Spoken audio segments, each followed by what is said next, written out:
بسم الله الرحمن الرحيم وأنزلنا إليك الذكر لتبين للناس ما نزل إليهم ولعلهم يتفكرون.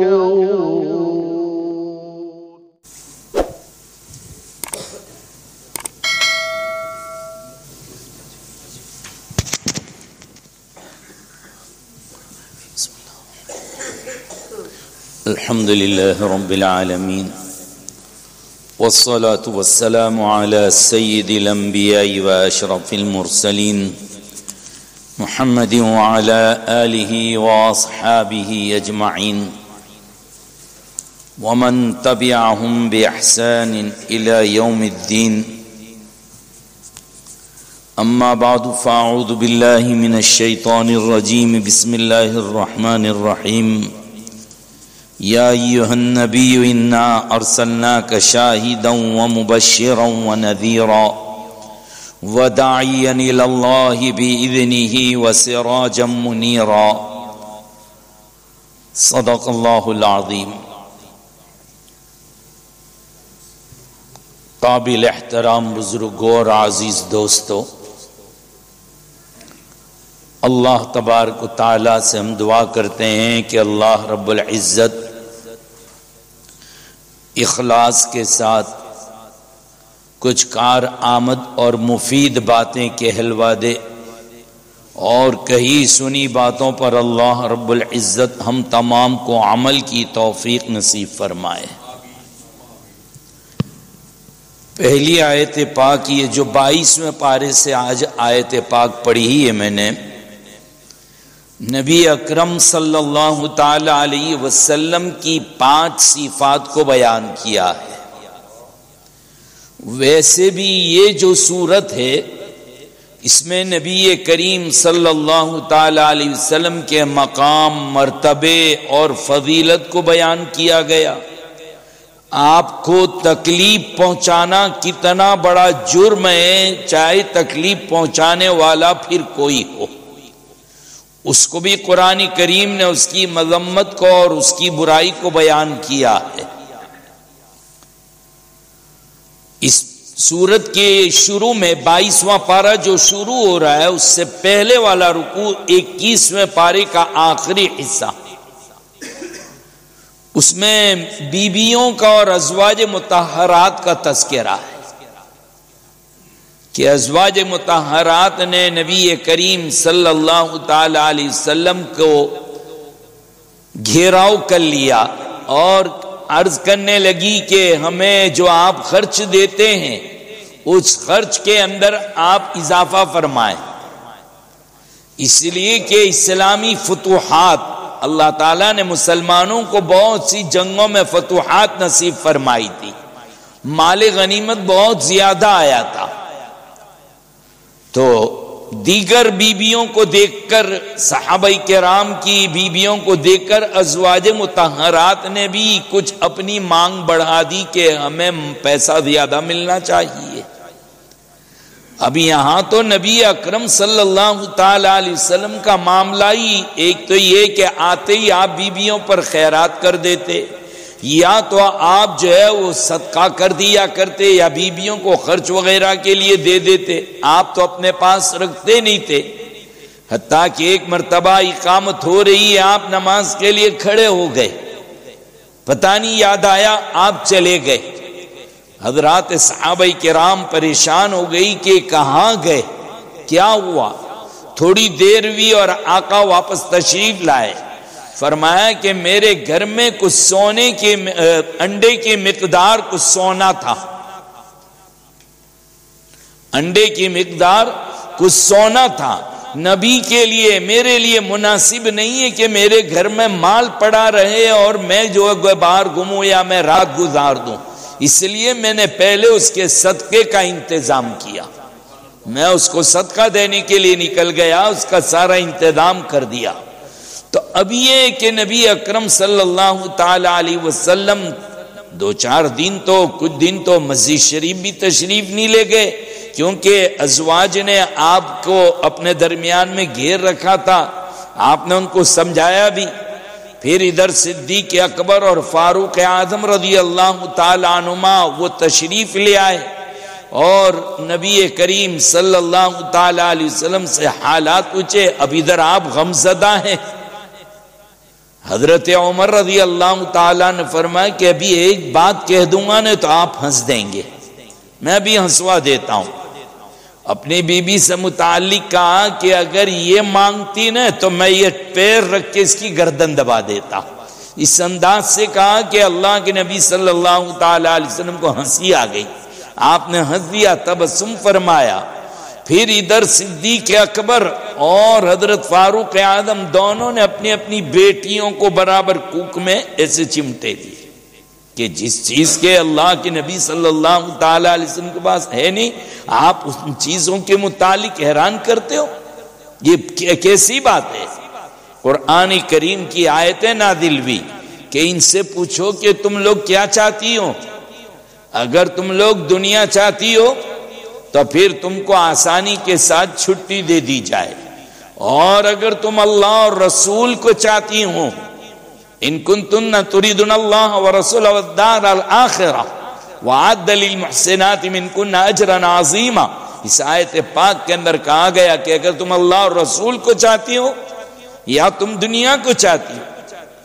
یہ آیت کے نزول کے بعد اللہ کے نبی صلی اللہ تعالی علیہ وسلم نے سب سے پہلے حضرت عائشہ رضی اللہ تعالیٰ عنہ کو بلایا اور کہا کہ دیکھو یہ قرآن کریم کی آیت ہے، اگر تم چاہتی ہو کہ ذرا دنیا کی عورتوں کی طرح رہے، آزاد رہے، تو پھر ہم آپ کو طلاق دے دیں، آپ اختیار سے، میں اختیار دے دیتا ہوں پھر تو، اور اگر تم رہنا چاہتی ہو اللہ رسول کو پسند کر دیو، کہا ایک کام کرو، جاؤ اپنے گھر والوں سے مشورہ کرو، جلد بازی مت کرو جواب دینے میں۔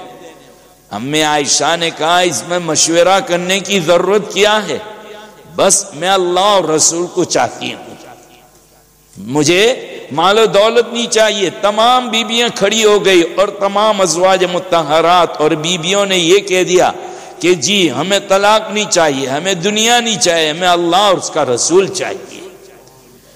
ان کے اس پسند کے اوپر اللہ رب العزت نے بھی ان کی قدردانی کی۔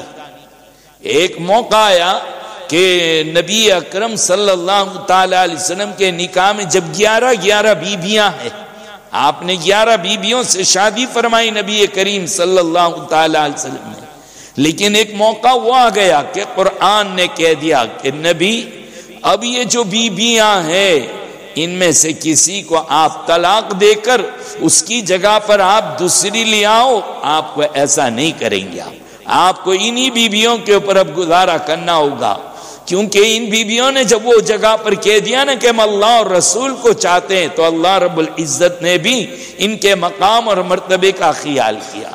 خیر تکلیف پہنچانے والے کوئی بھی ہو، قرآن کریم کی سورت کے اندر آیت پاک میں اللہ رب العزت نے ان لوگوں کو تنبیہ فرمائی ہے، اور نبی اکرم صلی اللہ تعالی علیہ وسلم کی صفت کو بھی بیان کیا ہے۔ پہلے تو فرمایا 5 صفتیں، انا ارسلناک شاہدا، ہم نے آپ کو شاہد گواہ بنایا ہے، اور انا ارسلناک شاہدا ومبشرا، اور خوشخبری دینے والا، ونذیر، اور ڈرانے والا، اور وداعیا الی اللہ باذنہ، اور اللہ رب العزت کی اجازت سے، اللہ کے حکم سے، اللہ کی مدد سے آپ داعی ہیں، اللہ کی طرف بلانے والے ہیں، وسراجا منیرا، اور آپ روشن چراغ ہیں۔ اب یہ کیا ہے 5 صفتوں کا مطلب؟ شاہد ڈکشنری کے اعتبار سے تو معنی ہوتا ہے اس کے گواہ کے۔ کیا گواہ ہے؟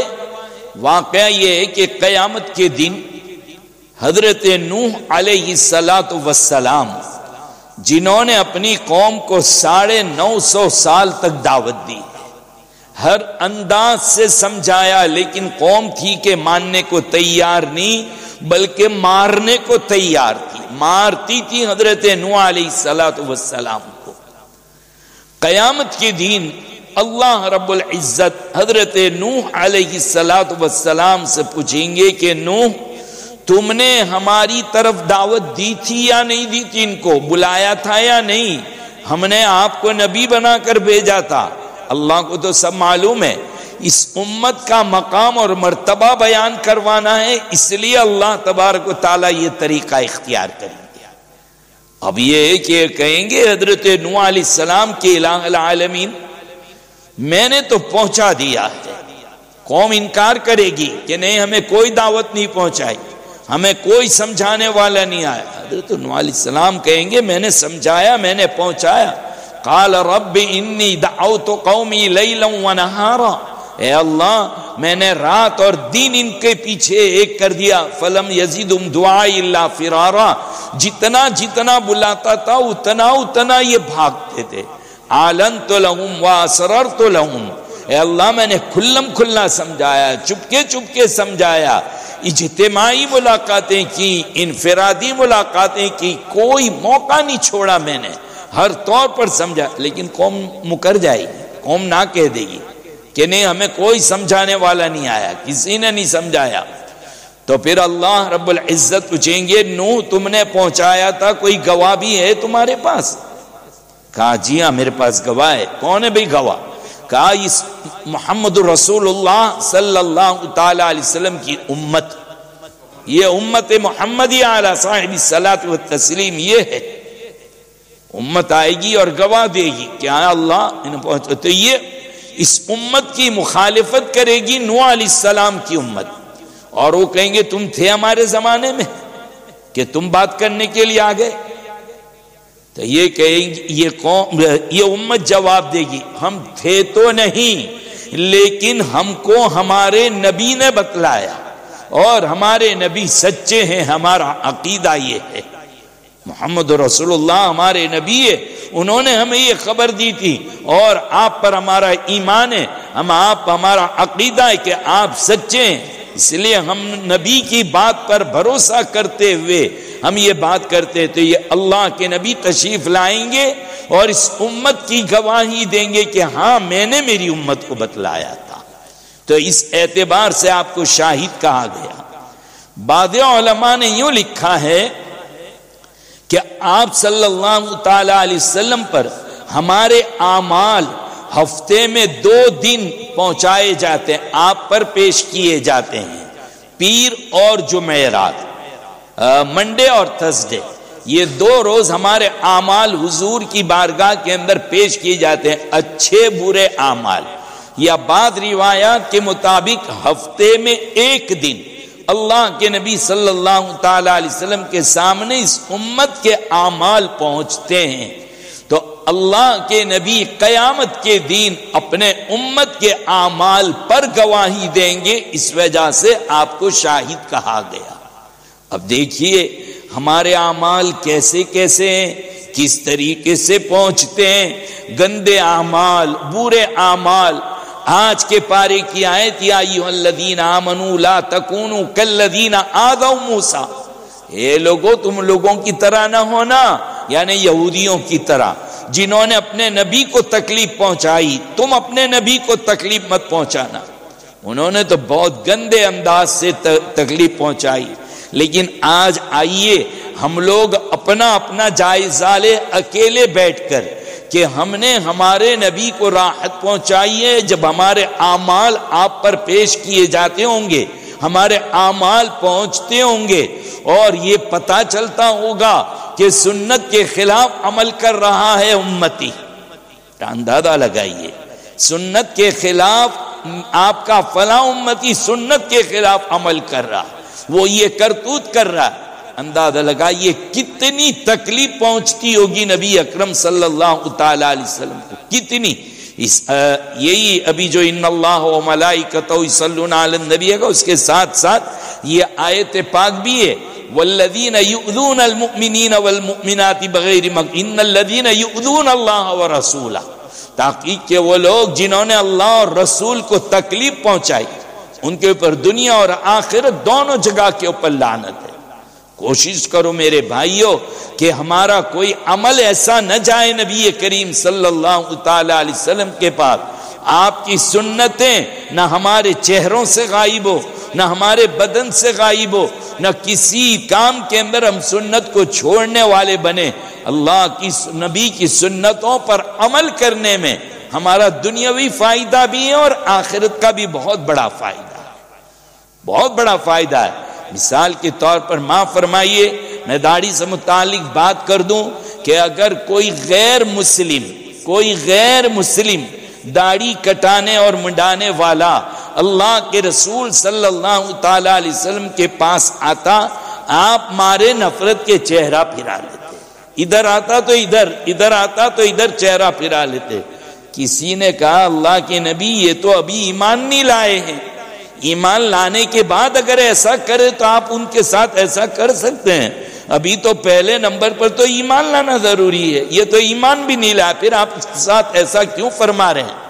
اللہ کے نبی صلی اللہ تعالی علیہ وسلم فرمایا بھائی مجھے اس کے ساتھ اتنی محبت ہے داڑھی کے ساتھ کہ کسی غیر مسلم کو بھی اس حالت میں دیکھتا ہوں تو مجھے تکلیف ہوتی ہے۔ اندازہ لگائیے اللہ تبارک و تعالی ہمیں سنت پر عمل کی توفیق نصیب فرمائے۔ خیر کوئی بھی سنت ہو، صحابہ کرام کا جو اتنا بڑا مقام اور مرتبہ ہے نا، وہ کس وجہ سے؟ ایک صحابی رسول صلی اللہ تعالی علیہ وسلم اجمی لوگ یعنی عربیوں کے علاوہ جو ہے ویسے ہی کچھ لوگوں کے ساتھ کھانے بیٹھے، غالباً حضرت حذیفہ رضی اللہ تعالیٰ عنہ، لقمہ نیچے گر گیا، کھانا کھاتے کھاتے دسترخوان پر کچھ گر گیا تو انہوں نے اٹھایا۔ میرے نبی کی سنت اور تعلیم یہ کہ دسترخوان پر کچھ گر جائے، نیچے گر جائے، اس کو اٹھا لو، صاف کرو اور اس کو کھا لو، یہ سنت ہے نبی اکرم صلی اللہ تعالی علیہ وسلم کی۔ حتیٰ کہ دسترخوان پر دانے جو گرے ہو اس کو بھی کھا لو، اللہ اس کی برکت سے تمہاری اولاد کو عقل مند بنائیں گے، عقل مند بنے گی اولاد، اللہ تعالیٰ اولاد خوبصورت بنائیں گے۔ تو گویا دسترخوان پر گری ہوئی چیزوں کو کھا لیا کرو۔ اب وہ حضرت حذیفہ صحابی نے اٹھایا اور اٹھا کر کھانے لگے تو پڑوس میں جو بیٹھے تھے ان کے وہ عجمی تھے یعنی غیر عربی، انہوں نے مارا دھکا اور کہا کیا کر رہا ہے؟ سب بڑے بڑے سیٹ لوگ بیٹھے ہوئے، بڑے بڑے عمراء بیٹھے ہوئے ہیں، وزراء بیٹھے ہوئے ہیں، ان کی یہاں دعوت ہے، بادشاہ کی یہاں، مالداروں کی یہاں دعوت ہے، وزیر اور امیر لوگ بیٹھے ہوئے، اور تو یہ کیا کر رہا ہے؟ لوگ نادیدہ کہیں گے کہ ملتا نہیں اس لیے نیچے سے اٹھا اٹھا کر کھاتے ہیں۔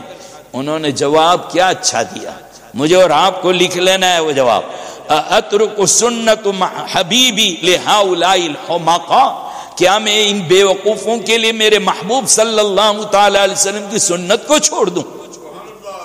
کیا کہا؟ کیا میں میرے محبوب صلی اللہ تعالی علیہ وسلم کے لیے ان بے وقوفوں کی باتوں پر عمل کروں؟ میرے محبوب صلی اللہ تعالی علیہ وسلم کی سنت کو چھوڑ دوں؟ اتنا پیار سنت سے حضرات صحابہ کرام رضوان اللہ تعالی علیہ اجمعین کو۔ تو اندازہ لگائیے جب ہمارے اعمال پیش ہوتے ہوں گے آقا پر اور آقا ہمارے اعمال کی فہرست دیکھتے ہوں گے، کتنی تکلیف پہنچتی ہوگی، کتنی تکلیف پہنچتی ہوگی۔ قرآن نے آج کے پارے میں پورا اسی کا تذکرہ کیا ہے۔ یہ لوگوں جنہوں نے بھی اللہ اور اس کے رسول کو تکلیف پہنچائی، اللہ کو تو کوئی تکلیف پہنچا نہیں سکتا، پھر اللہ کو تکلیف پہنچانے کا مطلب کیا ہے؟ اللہ کو تکلیف پہنچانے کا مطلب یہاں پر نبی پاک صلی اللہ علیہ وسلم کے مقام ہی کو بیان کرنا ہے کہ حضور کو تکلیف پہنچانا اللہ کو تکلیف پہنچانے کے برابر ہے۔ ہم خطبے میں حدیث سنتے ہیں، کبھی وہ آدھی ہوتی ہے اور وہ کہ من احبہم فقد احبنی ومن ابغضہم فقد ابغضنی ومن آذاہم فقد آذانی، صحابہ کو تکلیف پہنچائے انہوں نے مجھے پہنچائی، ومن آذانی فقد آذ اللہ، حضور فرماتے ہیں جس نے مجھے تکلیف پہنچائی تحقیق کہ اس نے اللہ کو تکلیف پہنچائی، اور جو اللہ کو تکلیف پہنچائے گا قریب ہے کہ اللہ اس کو پکڑ لے گا، اللہ کی یہاں اس کی پکڑ اور گرفتاری ہو جائے گی۔ تو حضور کو تکلیف جن جن باتوں سے پہنچتی ہے اللہ اس سے خوب ناراض ہوتے ہیں، اس کو بیان کرنا ہے۔ اور آخر میں تو کھل کر کہہ دیا یا ایھا الذین آمنوا لا تکونوا کالذین آذوا موسیٰ، اے ایمان والو تم ان کی طرح نہ ہونا جنہوں نے اپنے نبی موسیٰ علیہ السلام کو تکلیف پہنچائی۔ کیا تکلیف پہنچائی؟ بہت ستایا سیدنا موسیٰ علیہ السلام کو۔ حضرت موسیٰ علیہ السلام بڑے شرمیلے تھے، بہت حیا والے تھے۔ ویسے تمام نبی شرم والے، حیا والے۔ خود حضور پاک صلی اللہ تعالی علیہ وسلم کی شرم و حیا کی بات کریں تو آتا ہے کہ کنواری لڑکی سے بھی زیادہ آپ حیا والے تھے۔ کنواری لڑکی، اب اس زمانے میں لوگوں نے دیکھی نہیں حیا، ابھی تو ڈرائنگ کر کے بتلانا پڑے گا کہ حیا اور شرم کہتے ہیں کس کو۔ شاید بوڑھے لوگ جانیں گے، نوجوان نسل کو نہیں پتا چلے گا کہ یہ شرم اور حیا ہوتی ہے کس چیز کا نام۔ اللہ کے نبی صلی اللہ، یعنی حیا کا اصل مقصد یہ سمجھ لو، جب حیا ہوگی شرم ہوگی تو آدمی گناہ نہیں کرے گا۔ ہم دنیا کے کاموں میں کہتے ہیں یار میں نہیں جاتا، مجھے نہیں کرنا، کیوں؟ شرم آتی ہے۔ نہیں، گناہ کے کام میں گناہ کرتے ہوئے رک جاوے، شرم آتی ہے۔ کس سے؟ اللہ سے، رسول سے۔ یہ ہے شرم اور حیا، اس کو کہتے ہیں جو گناہوں سے ہم کو روک دے وے۔ اگر گناہ کرتے وقت، سنتوں کے خلاف کرتے وقت ہم رکتے نہیں ہیں، شرم نہیں کرتے تو ہم بے شرم ہیں۔ ہم سب کا یہ حال ہے کہ اگر ہم گناہ کرتے ہیں، دھڑلے سے گناہ کر لیتے ہیں تو پھر ہم سے بڑا بے شرم اور بے حیا دنیا میں کوئی نہیں۔ تمام انبیاء علیہ السلام حیا والے، شرم والے۔ اس زمانے کے لوگ بالکل کھلے میں ننگے ہو کر غسل کرتے تھے، ننگے میں بالکل۔ حضرت موسیٰ علیہ السلام نے ایسی چار دیواری جیسا کچھ آڑ کر لی اور اندر غسل کرتے تھے، تو کہنے لگے کچھ نہ کچھ کھوٹ ہے اس کی مردانیت کے اندر، اس کی مردانیت میں کھوٹ ہے موسیٰ کی۔ قوم کہنے لگی، الزام دینے لگی، کہا اس لیے یہ چھپ چھپ کر غسل کرتا ہے، اس لیے چھپ چھپ کر غسل کرتا ہے۔ ایک مرتبہ یہ ہوا کہ حضرت موسیٰ علیہ السلام اپنے کپڑے ایک پتھر کے اوپر رکھے اور آپ اس کارڈن چار دیواری میں آ کر غسل کرنے لگے۔ ابھی آپ غسل کر کے فارغ ہوئے تھے کہ آپ کے کپڑے جس پتھر کے اوپر تھے وہ پتھر چلنے لگا، وہ پتھر چلنا شروع ہو گیا۔ حضرت موسیٰ آواز دے رہے ہیں یا حجر ثوبی، یا حجر ثوبی، وہ پتھر میرے کپڑے، وہ پتھر میرے کپڑے۔ ابھی آپ دوڑنے، اپنے کپڑے نہیں پہنے، آپ اس کے پیچھے دوڑنے اور وہ بھاگ رہا ہے پتھر۔ کہاں جا کے ٹھہر گیا؟ یہ معجزہ ہے۔ وہاں جا کے ٹھہر گیا جہاں سارے لوگ کھڑے ہوئے تھے، ساری پبلک جہاں پر کھڑی ہوئی تھی، سب نے دیکھ لیا کہ موسیٰ علیہ السلام نامرد نہیں ہے، مرد ہے۔ اللہ نے نبی کو مرد بنایا ہے۔ آپ اتنے جلال میں آگے، ویسے ہی جلال والے تھے تو موسیٰ علیہ السلام، وہ پتھر کے اوپر اپنی عصا دے ماری، خوب لٹھ ماری ہے۔ لکھا ہے کہ اس کے اوپر شل پڑ گئے تھے، جیسے انسان کے بدن پر مارے جائیں اور شل پڑ جائے، ایسا اس پتھر کے اوپر شل پڑ گئے تھے۔ اتنی زور سے مارا ہے حضرت موسیٰ علیہ السلام نے۔ تو جو قرآن یہ کہہ رہا، وہ لوگوں جیسے پچھلی قوموں نے اور اس قوم نے جیسے اپنے نبی کو ستایا، تم اپنے نبی کو مت ستانا۔ نبی کو ستانا، قرآن کریم آگے 26ویں پارے کے اندر کیا کہہ رہا ہے؟ بہت عجیب بات کہی ہے۔ 26ویں پارے فرمایا کہ نبی کی آواز سے اپنی آواز بلند مت کرو، نبی کے سامنے زور سے بولو مت، اگر تم بولو گے ان تحبط اعمالکم، تمہارے اعمال برباد کر دیے جاؤ گے۔ ایک جگہ پر فرمایا 18ویں پارے میں لا تجعلوا دعاء الرسول كدعاء بعضكم بعضا، کیا سمجھتے ہو؟ رسول کے بلانے کو تمہارے آپس کے بلانے کی طرح مت سمجھو، یعنی کسی خاص مسئلے میں رسول نے بلایا ہو مشورہ کرنے کہ بھئی آؤ کام کی بات کرنی ہے، کچھ بات سنانی ہے، بلایا ہو، وہاں سے بغیر اجازت کے کوئی جا نہیں سکتا۔ منافقین لوگ کھسک جاتے تھے، جھوٹے جھوٹے بہانے کر کے لے جاتے تھے۔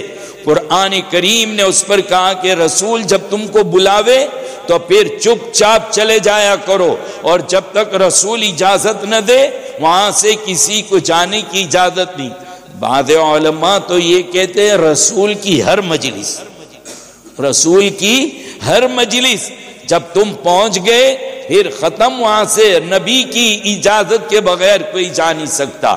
بلکہ آج بھی بعض علماء کا یہ کہنا ہے کہ جہاں پر حدیث رسول صلی اللہ تعالی علیہ وسلم کا درس ہو رہا ہو، اس کا ادب بھی یہ ہے کہ وہاں سے بغیر اجازت کے کوئی نہ نکلے۔ نبی پاک صلی اللہ تعالی علیہ وسلم کا مقام اور آپ صلی اللہ تعالی علیہ وسلم کا مرتبہ کون بیان کر سکتا ہے؟ کس کی مجال ہے کہ وہ بیان کر سکتا ہے؟ خیر، پہلی صفت شاہد آپ کی، اور کیوں گواہ کہتے ہیں آپ کو؟ نبی پاک صلی اللہ تعالی علیہ وسلم کو بتلا دیا ہم نے آپ کو۔ دوسرا ہے مبشر، یعنی نیک عمل کرنے والوں کو جنت کی بشارت دینے والے۔ کئی آیتوں میں بتلایا، کہیں فرمایا آپ نذیر ہے، ڈرانے والے۔ دیکھو ڈرانے کا جب لفظ آتا ہے نا تو جس سے ڈرانے کے کہا گیا کہ وہ بہت ڈراتا ہے، اس کی بھیانک تصویر ہمارے سامنے آتی ہے، وہ بہت ڈینجر ہے، بہت ڈینجر غصے والا ہے، اس لیے ڈر لگتا ہے نا۔ تو نبی کا نام آ گیا کہ نبی نذیر ہے، ڈرانے والے۔ اصل میں یہ کہیے کہ اردو زبان بھی انگریزی کے عربی کے مقابلے میں بہت شارٹ ہے۔ سب سے بڑی زبان دنیا میں عربی، اس کے بعد ہے اردو، لیکن اردو بھی کہیں جا کے تھک جاتی ہے اور ترجمہ کرنے سے عاجز ہے، قاصر ہے۔ تو یہاں پر نذیر کے معنی شفقت کے ساتھ، محبت کے ساتھ، سامنے والے کی ہمدردی کو مد نظر رکھتے ہوئے ڈرایا جائے۔ اتنا لمبا ترجمہ ہاں ایک لکیر کا ہو جائے گا، نذیر۔ اب حضور جو امت کو ڈرا رہے ہیں جہنم کے عذاب سے، پکڑ پکڑ کے نکال رہے ہیں اور ڈرا رہے اللہ کے نبی کہ میرا امتی جہنم میں نہ چلا جائے۔ اس اعتبار سے آپ کو ڈرانے والا کہا، یعنی شفقت کے ساتھ، محبت کے ساتھ، ہمدردی کے ساتھ ڈرانے والا۔ یہ تیسری صفت۔ چوتھی ہے وَدَاعِيًا إِلَى اللَّهِ بِإِذْنِهِ، اللہ کے حکم سے آپ بلانے والے، اللہ کی اجازت سے، یعنی اللہ نے آپ کو حکم دیا ہے کہ نبی میری امت کو، آپ اس انسانیت کو بلائیے۔ بے اذنی کا لفظ لائے، اس سے اشارہ پہلے ہی کر دیا ہے، ہمارے حکم سے آپ جا رہے ہو، لیکن ہماری دعوت دیتے دیتے تکلیف پہنچے گی، لوگ ستائیں گے، آپ کو اسے برداشت کرنا ہے۔ فاصبر کما صبر اولو العزم من الرسل، پہلے جیسے نبی گئے اور انہوں نے برداشت کیا ہے، آپ بھی صبر کیجئے، اس میں اس طرف اشارہ ہے۔ اور آخری صفت جو بیان کی وہ سراج منیرا، سراج کے معنی آتے ہیں چراغ۔ چراغ کس کو کہتے ہیں؟ موم بتی، کینڈل جو ہے اس کو کہا جاتا ہے۔ اور منیرا خوب روشن، اللہ کے نبی صلی اللہ تعالی علیہ وسلم کو چراغ کہا گیا، چراغ سے تشبیہ دی۔ کیوں؟ حالانکہ آپ صلی اللہ علیہ وسلم کا نور نبوت جو ہے وہ تو آفتاب سے بھی زیادہ روشن ہے۔ آپ کا نور نبوت، آپ کا قلب اطہر، آپ کا دل مبارک وہ تو اتنا منور ہے کہ آفتاب بھی اس کے سامنے، سورج بھی اس کے سامنے ماند پڑ جائے، پھیکا پڑ جائے۔ پھر قرآن کریم تشبیہ کیوں دے رہا ہے چراغ سے؟ علماء نے اس کی وجہ یہ لکھی ہے کہ سورج سے فائدہ اٹھانا اپنے بس کی بات نہیں، اپنے اختیار میں نہیں ہے کہ جب جی چاہے تب سورج سے فائدہ اٹھائیں۔ وہ تو جب نکلے گا تب فائدہ اٹھائیں گے، اور جب چھپ جائے گا تو ہم کیا کر سکتے ہیں؟ پکڑ کے نکال سکتے ہیں۔ ہم کو گرمی چاہیے، ابھی ٹھنڈی ہو رہی، ہم کو گرمی چاہیے، تو سورج لائیں گے؟ ہم نہیں آ سکتا سورج، یعنی جی چاہے اس وقت سورج سے فائدہ نہیں اٹھا سکتے۔ برخلاف چراغ جب جلانا ہو تب جل جائے گا، تب فائدہ اٹھانا ہے تب اٹھا لیں گے۔ حضور بھی ایسی ذات ہے، امتی اپنے نبی سے جب فائدہ اٹھانا چاہے 24 گھنٹے اٹھا سکتا ہے، اس کی وجہ سے کہہ دیا۔ اور دوسری بات یہ دیکھو کہ سورج سے دوسرا سورج نہیں بنتا، سورج سے اگر کوئی آپ کانچ کا، شیشے کا، گلاس کا گولا لے لو اور دکھاتے رہو بہت دنوں تک، تو یہ ہے کہ پوری گرمی اس کے اندر آ جائے گی اور وہ بھی سورج بن جائے، ایسا نہیں ہوگا۔ لیکن ایک کینڈل جلتی ہوگی، اس سے کتنی کینڈل جلا سکتے ہیں آپ؟ کتنی کینڈل جلا سکتے؟ کوئی گنتی نہیں، جتنی لاؤ۔ وہ کینڈل کہتی ہے چھوٹی ہوں لیکن میرا ظرف بڑا ہے، آؤ ذرا لگ کر دیکھو، میں دوسرے کو بھی روشن کر دوں گی۔ 1 2 3 لاؤ، کتنے آپ لاتے لاتے تھک جائیں گے، لیکن کینڈل کہتی ہے میں تھکنے کی نہیں۔ یہاں پر بھی چراغ سے تشبیہ دی کہ جس دن سے نبی پاک صلی اللہ تعالی علیہ وسلم آئے، اس دن سے لے کر کے قیامت تک لوگوں کے، ایمان والوں کے دل حضور کے دل سے منور ہوتے رہتے ہیں۔ صحابہ کرام رضوان اللہ تعالی علیہم اجمعین وہ ذاتیں ہیں کہ حضرات صحابہ نے براہ راست ڈائریکٹ نبی اکرم صلی اللہ علیہ وسلم کے نور کو لیا اور آپ کے چراغ سے اپنا آپ کو روشن کیا۔ پھر ہم لوگ جو ہیں وہ نقل در نقل صحابہ کرام کے بعد تابعین، تبع تابعین، محدثین، علماء، صلحاء، یہ علماء کے ذریعے سے ہر مومن کے دل میں اللہ کے نبی کا جو چراغ ہے اس کی کچھ نہ کچھ روشنی آ جاتی ہے۔ اسی وجہ سے تو ہمارا کلمہ اور ہمارا ایمان، ہماری نماز، ہمارا روزہ، جتنی دینداری ہے، یہ اسی کی برکت ہے، یہ اسی کی برکت ہے۔ تو سمجھ لیجئے کہ کتنے برسوں ہو گئے، اس لیے کہا کہ حضور کو ہم نے چراغ بنا کے بھیجا ہے، روشن چراغ، بہت روشن چراغ ہے۔ اور علماء نے لکھا ہے کہ ایک تو یہ ہے کہ یہ ظاہری چراغ ہے جو دنیا کو روشن کرتا ہے، اور میرے آقا کا قلب مبارک ہے، دل مبارک ہے، اللہ نے اس کو ایسا روشن کیا ہے کہ جتنے ایمان والے ہیں سب کو اس روشنی کا حصہ پہنچتا ہے، اس کا حصہ پہنچتا ہے۔ عجیب باتیں لکھی ہے نبی اکرم صلی اللہ علیہ وسلم کے بارے میں قرآن جو یہ کہتا ہے نا وَمَا أَرْسَلْنَاكَ إِلَّا رَحْمَةً لِّلْعَالَمِينَ، وہ آئیے اس آیت کو دیکھیے۔ اور یہ آج یہاں سراج، چراغ، بعضوں نے کہا سراج سے مراد سورج ہی ہے۔ ایک آدمی باہر نکلتا ہے اور یہ تمنا کرتا ہے کہ مجھے گرمی نہیں لینی ہے، تو کیا بچ سکتا ہے؟ وہ نہیں بچ سکتا، وہ چاہے یا نہ چاہے، جانے انجانے، سورج کی کرنیں اس کو پہنچ کر رہے گی۔ کہا کہ بس نبی رحمت للعالمین اس اعتبار سے ہے، کوئی مومن چاہے نہ چاہے، غفلت میں ہو کہ جانتا ہو، نبی کے چراغ اور نبی کی روشنی کا اثر اس کے قلب کو ضرور پکڑتا ہے۔ کیا بات کہی ہے، عجیب بات ہے، یہ عشق نبوی کی باتیں ہیں کہ کوئی چاہے نہ چاہے، اس کے دماغ میں بھی نہ ہو، لیکن بس ایمان والا ہے فوراً کنیکشن مل جائے گا۔ اب آپ کہیں گے ایسے کیسا ہوتا ہے؟ ارے اللہ کے بندو، وائی فائی کے زمانے میں رہ کر ایسی بات کرتے ہو؟ وائی فائی کے زمانے میں رہ کر ایسی باتیں کرتے ہو؟ کیونکہ اب تو لوگوں کے گھروں میں جاتے ہیں، 2-4 دن رہنا ہو یا 2-4 گھنٹے بھی رہنا ہو تو فوراً کہیں گے ذرا وائی فائی لگا دو نا۔ ہاں وائی فائی کوڈ کیا ہے تو لگا دیا، اب وہ تو لگا کر چلا گیا، چاہے یو پی میں گھومتا رہا، چاہے پوری دنیا میں چلا گیا، انڈیا جا کر آیا، فون چینج کر لیا۔ جب آیا تھا پچھلے سال تو فون دوسرا تھا، اب آیا تو فون دوسرا ہے، لیکن وہ ٹرانسفر ادھر سے ادھر کرتے۔ آج کل تو ہمارے نوجوان خوب جانتے، یہ دبایا وہ دبایا، بیٹھے مول صاحب 1-2 گھنٹے رہنے دو، سب ادھر سے ادھر آ جائے گا، پورا منتقل ہو جائے گا۔ جتنی نسبتیں اس میں بھری ہے وہ ساری نسبتیں ادھر منتقل ہو جائے گی۔ ہم یہ کہتے ہیں کہ اللہ کے ولی، اولیاء اللہ، علماء اپنی نسبتیں اپنے شاگردوں میں، مریدوں میں منتقل کرتے تو لوگوں کو اعتراض ہوتا ہے، بے تیرا موبائل منتقل کرتا ہے تو یہ نہیں کرے گا؟ ہاں ہو جائے گی۔ تو اب یہ کہ وہ موبائل پچھلے سال تو یہاں لائے نہیں تھے، لیکن جیسے ہی دروازے پر آئے فوراً وائی فائی کا سگنل بتا رہا ہے یہ فون تو پچھلے سال تھا نہیں، پچھلے سال فون میں لگایا، لیکن کیسا؟ تو دیکھیے آپ کو تو معلوم بھی نہیں کہ وائی فائی نے پکڑ لیا ہے اور اب میں اندر جاؤں گا اور یہاں تو وائی فائی میرا کام کرنے لگے گا۔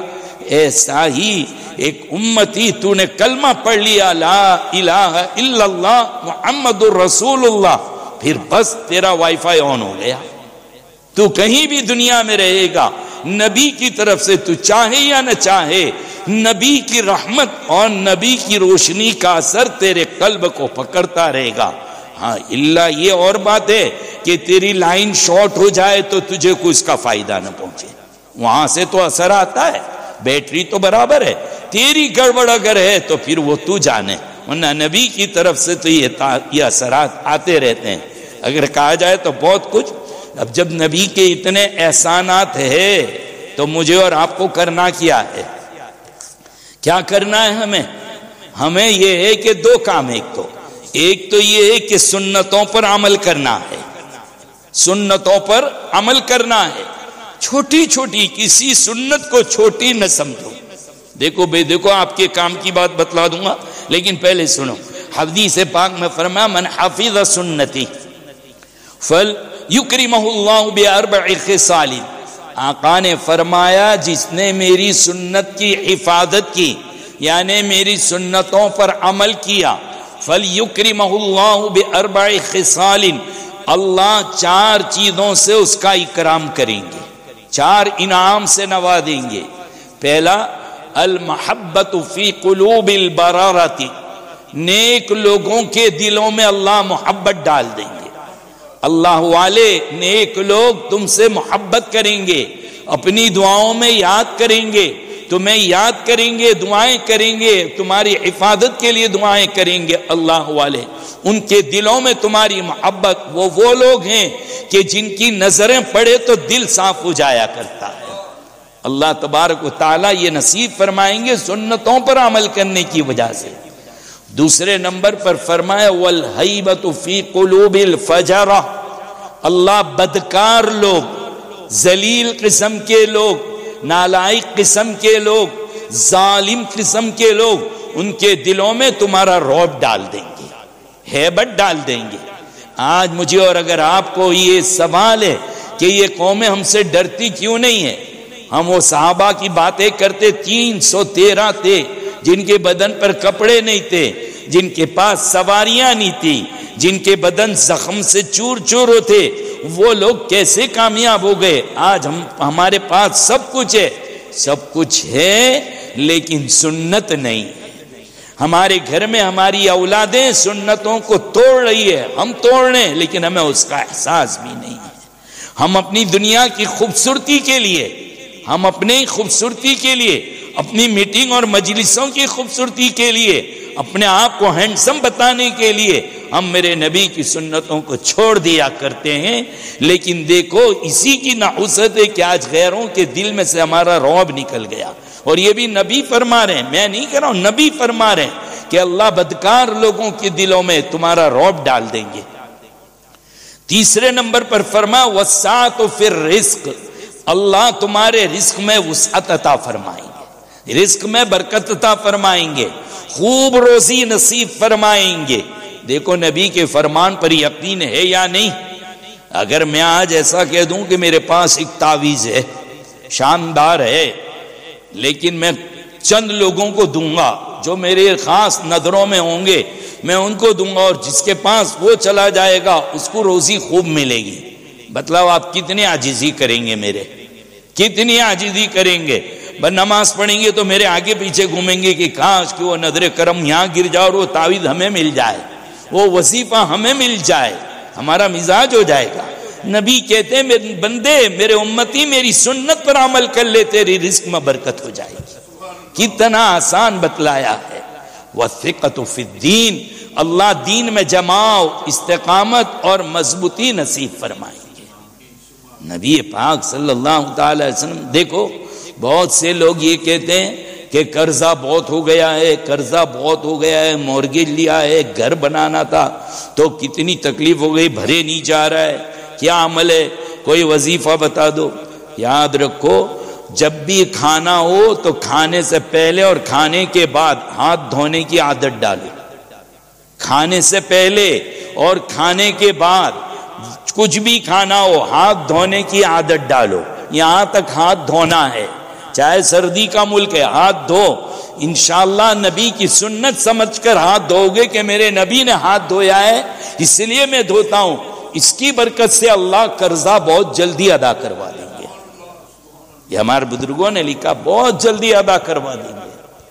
اور ایک عمل گھر کے لیے اگر کر سکتا ہے کوئی تو یہ کرے کہ نماز کے یہ وضو جو کرتے ہیں ہم، تو وضو کرنے کے بعد بدن پوچھے نہیں، یعنی پانی جو ہے اس کو ٹوال سے پوچھنا نہیں ہے، بس ایسا گراتا چلا جائے اور دعا پڑھتا جائے، اللہم اغفر لی، وہ وضو والی، اللہم اغفر لی ذنبی ووسع لی فی داری وبارک لی فی رزقی، اللہم اغفر لی ذنبی، اس طریقے سے جھاڑ کے سکھا دے وے تو انشاءاللہ اس کا اپنا گھر خود کا جلدی ہو جائے گا.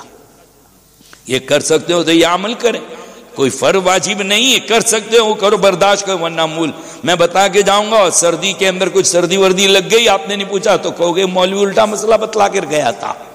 اس لیے ضرور اس کا بھی خیال کر لیں. تو یہ تو دو نمونے کے طور پر ہے، کوئی بھی سنتوں پر عمل کرو، ہر سنت کے پیچھے کوئی نہ کوئی انعام ضرور ہے. باری تعالیٰ یعنی اپنے نبی سے وہ اتنی محبت کرتے ہیں پروردگار عالم کہ نبی کی سنت پر کوئی عمل کر لے تو پھر اللہ رب العزت اس کو کیا عطا فرماتے ہیں.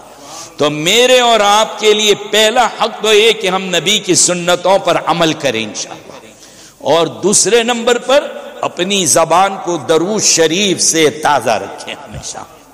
آج کی آیت میں ان اللہ وملائکتہ یصلون علی النبی، اللہ اور اس کے ملائکہ فرشتے یصلون صلاۃ بھیجتے ہیں نبی پر. اے ایمان والو تم بھی اپنے نبی پر درود بھیجو، صلاۃ بھیجو.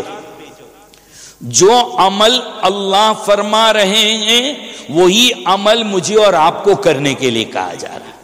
جو عمل اللہ اور فرشتے کر رہے ہیں وہی عمل کرنے کا مجھے اور آپ کو بھی حکم دیا جا رہا ہے کہ آپ لوگ بھی وہی عمل کرو. صلاۃ جب اس کے معنی ہوتے ہیں اللہ کی طرف نسبت ہو کہ اللہ بھیجتے ہیں صلاۃ، تو کیا معنی؟ رحمت کے معنی ہو جاتے ہیں. جب ملائکہ کی طرف نسبت ہوتی ہے کہ ملائکہ صلاۃ بھیجتے ہیں تو اس کے معنی ہوتے ہیں کہ دعا کے. اور جب میرے اور آپ کی طرف کے ہم درود بھیجتے ہیں، صلاۃ بھیجتے ہیں نبی پر، تو اس کے معنی ثنا کے ہیں، تعریف کے ہیں کہ یہ نبی کی تعریف کرتے ہیں یہ امتی. بہرحال درود شریف کے بے شمار فضائل ہے. کم از کم دین میں صبح میں 100 مرتبہ، شام میں 100 مرتبہ ایک تسبیح درود شریف کی پڑھنے والے بن جایا کرو. کم صرف 10 مرتبہ پڑھو گے تو اللہ 10 گناہ معاف کریں گے، 10 درجات بلند کریں گے، 10 حاجتوں کو پورا کریں گے اللہ تبارک و تعالی. کون سا درود پڑھیں؟ سب سے اچھے تو درود ابراہیم ہے. حضور پاک صلی اللہ تعالی علیہ وسلم نے حضور صحابہ کو سلام پڑھنے کا طریقہ بتلا دیا تھا. کون سا ہوگا سلام؟ وہ تحیات والا، السلام علیکہ ایھا النبی ورحمۃ اللہ وبرکاتہ. یہ سلام پڑھتے تھے صحابہ، حضور نے بتلا دیا تھا ان کو. اس لیے جب یہ آیت پاک آئی تو کہا آقا سلام پڑھنے کا وہ تو سمجھ میں آ گیا، لیکن صلاۃ کیسے پڑھیں آپ پر؟ تو آپ نے درود ابراہیم پڑھ کر بتلایا کہ یہ درود ابراہیم پڑھ لو، صلاۃ کا حق ادا ہوگا. تو سلام، السلام علیکہ ایھا النبی، جو نمازیں پڑھتا ہے چاہے فرض ہو نفل ہو سنت ہو، بتلائیے دن میں کتنی مرتبہ سلام پڑھتا ہے. اور کچھ لوگ خامخواہ اپنی پہچان بتلانے کے لیے، جھگڑا کرنے کے لیے کھڑے ہو کر کچھ خاص سلام ایک انداز میں پڑھ کر اپنے آپ کو بتلاتے ہیں عاشق رسول، اور نماز غائب ہوتی ہے جناب. تو کون سا عشق ہے؟ عشق تو یہ ہے کہ تو آجا سلام پڑھ لے. اور صلاۃ پڑھنے کا بھی طریقہ کیسا؟ اللہ اکبر، نماز بندوا دی، ہاتھ بندوا دیے، ہاں اپنی عاجزی بالکل چور اور مجرم کی طرح کھڑا رہے مسجد میں، ادب سے نظریں نیچی، ادھر ادھر خبردار نہ دیکھنا جناب. اور پھر میرا قرآن پڑھ کے زبان صاف کرو، پہلے زبان کو پوری پاکیزہ کر لو، پھر رکوع میں جا کر اللہ کی تسبیح پڑھو، سبحان سبحان ربی العظیم سبحان ربی العظیم، پھر سمع اللہ لمن حمیدہ، اللہ اکبر۔ اتنی پاکی بیان کی تو کہیں تکبر نہ آ جائے کہ میں بہت پاک ہوں، کہنے اللہ اکبر، اللہ بڑے ہیں۔ چل پیشانی رگڑ اپنی، 2 مرتبہ پیشانی رگڑوائی، پھر کھڑا کیا، پھر عمل کیا، اب بٹھایا۔ اب بٹھانے کے بعد پہلے تحیات وغیرہ پڑھائے 2 رکعتیں تو، اور پھر واپس کھڑا کر دیا۔ اب کہتے ہیں چوتھی رکعت کے اندر اللہم صلی علی، یعنی بالکل زبان پاک ہو گئی نا، بالکل پاک ہو گئی۔ اب درود پڑھوایا، اب درود پڑھوایا، اور درود پڑھنے کے بعد بھی کہیں تکبر نہ آ جائے تو آخر میں کہلوا رہے ہیں اللہم انی ظلمت نفسی ظلمن کثیرا، معافی منگوا رہے ہیں۔ یعنی نبی کے پاس درود جو پڑھوایا اللہ رب العزت نے، ویسے ہی نہیں کھڑے نماز کے اندر پڑھوایا، اور کتنے ادب و احترام کے ساتھ۔ اس لیے درود شریف پڑھنے کا اصل طریقہ یہی ہے، آؤ وضو کر کے بیٹھو قبلے کی طرف، بڑے ادب سے بیٹھ جاؤ، بس ایسے کہ تمہاری کوئی پسندیدہ چیز کھانے پینے کی ہو اور منہ میں کیسا پانی آ جائے، تم کیسا منہ پھلا پھلا کے کھاؤ گے۔ درود شریف بھی ایسا ہی پڑھو، درود شریف بھی اتنے ادب کے ساتھ پڑھیے گا۔ اور ہمارے علماء نے مختلف کتابیں لکھی ہے درود شریف کی، اور درود بڑے بھی ہیں چھوٹے بھی ہیں الحمدللہ۔ میں ابھی اس وقت اجازت نہیں دے رہا کہ میں آپ کے سامنے درود شریف بتا کر اس کی فضیلت کو بیان کروں۔ درود ابراہیم ہے سب سے چھوٹا درود شریف، صلی اللہ علیہ وسلم، اور ذرا بڑا وصلی اللہ علی النبی الامی۔ حضرت مدنی علیہ الرحمہ، مولانا حسین مدنی کے پاس کوئی پریشانی لے کر جاتا تو فرماتے کہ بھائی عشاء کی نماز کے بعد 100 مرتبہ درود تنجینا پڑھ لیا کرو، یہ کام ملے گا۔ وہ 40 درود 40 درود 40 درود جو ہے نا، اس کے آخری پیج کے اوپر لکھا ہوا ہے، وہ یاد کر لو، بہت کام کی چیز ہے۔ ایک مرتبہ ایک شیپ اور بڑا جہاز جا رہا تھا، ڈوبنے لگا، تو کوئی اللہ والے بھی تھے، ان کے اوپر ایک دم نیند جیسا اس حالت میں طاری ہو گیا۔ آقا خواب میں نظر آ گئے، کہا کہ میرے اوپر 1000 یا 10,000 مرتبہ 10,000 مرتبہ درود پڑھ لو، اور یہ درود تنجینا پڑھو، تمہارا جہاز بچ جائے گا۔ ابھی تو 300 مرتبہ نہیں ہوا تھا کہ کیپٹن نے اعلان کیا کہ ہم محفوظ ہیں، ہم نہیں ڈوبیں گے، اب بچ گئے۔ یہ درود شریف کے بڑے فضائل ہیں میرے بھائیوں۔ ہر مرض لا دوا کی دوا ہے صلی علی محمد، ہر مرض لا دوا، یعنی ایسی بیماری جس کا کوئی علاج نہیں ہے، اس کا علاج جو ہے وہ درود پاک ہے۔ درود پاک پڑھنے کی عادت ڈالو، بچوں کو سکھاؤ، بہت کام کی چیز ہے۔ میں یہ بھی کہ ہماری زبان کیوں درود پر چل پڑتی ہے، کبھی انشاءاللہ اس کے اوپر بیان کر دیں گے۔ اللہ کہی سنی باتوں پر ہم تمام کو عمل کی توفیق نصیب فرمائے۔ اللہ ہماری تراویح قبول فرمائے، اللہ ہمارے روزوں کو قبول فرمائے، زکوٰۃ صدقات خیرات عطیات دینے کو قبول فرمائے۔ اللہ تبارک و تعالیٰ بقیہ جو رمضان کے دن باقی ہیں اس میں تراویح اور روزے کی ہمت اور قوت عطا فرمائے، زیادہ سے زیادہ خیرات کرنے کی توفیق عطا فرمائے۔ حق تبارک و تعالیٰ اہل غزہ اور فلسطین کی اور مظلوموں کی مدد فرمائے۔ وآخر دعوانا الحمدللہ رب العالمین۔ سبحانک اللہم و بحمدک، نشہد ان لا الہ الا انت، نستغفرک و نتوب الیک۔